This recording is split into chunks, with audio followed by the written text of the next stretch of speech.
Tahflow asinduzuza ke bhati amotora kumana wacho 40 again king tune bari kuti uyo pese pandaruva chingoma mapanzi angu ese atipulo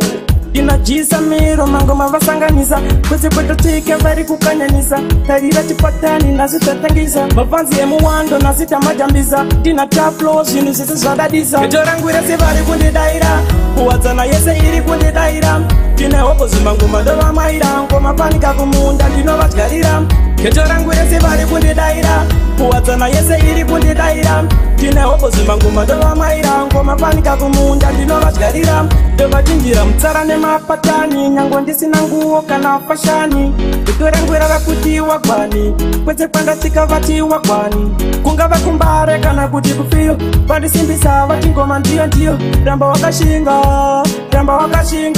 uchasvika kuhiro keto rangu rese vari kundidaira kuwadzana yese iri kundidaira tine hopo zvimangoma ndovamaira ngoma panika kumunda ndinovadyarira keto rangu rese vari kundidaira kuwadzana yese iri kundidaira tine hopo zvimangoma ndovamaira ngoma panika kumunda ndinovadyarira vari kuti uyo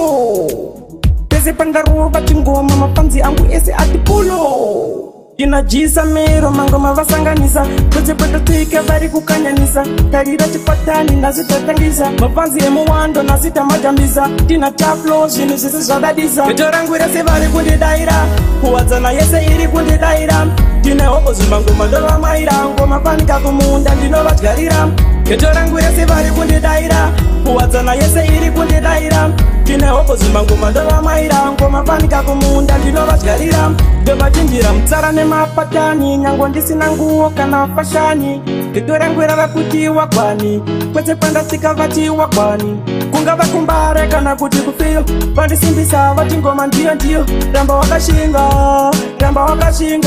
uchasvika kuhiro vito rangu rese vari kundidaira kuwadzana yese iri kundidaira tine hopo zvimangoma ndovamaira ngoma panika kumunda ndinovadyarira keto rangu rese vari kundidaira kuwadzana yese iri kundidaira tine hopo zvimangoma ndovamaira ngoma panika kumunda ndinovadyarira vari kuti uyo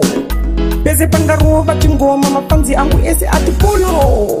inajisa miro mangoma vasanganisa kwese kwetotike vari kukanyanisa tarira chipatani nasitatangisa mapanzi emuwando nasitamajambisa tina Tahflow zvinhu zvese zvadadisa eto rangu rese vari kundidaira kuwadzana yese iri kundidaira tine hopo zvimangoma ndovamaira ngoma panika kumunda ndinovadyarira eto rangu rese vari kundidaira kuwadzana yese iri kundidaira tine hopo zvimangoma ndovamaira ngoma panika kumunda ndinovadyarira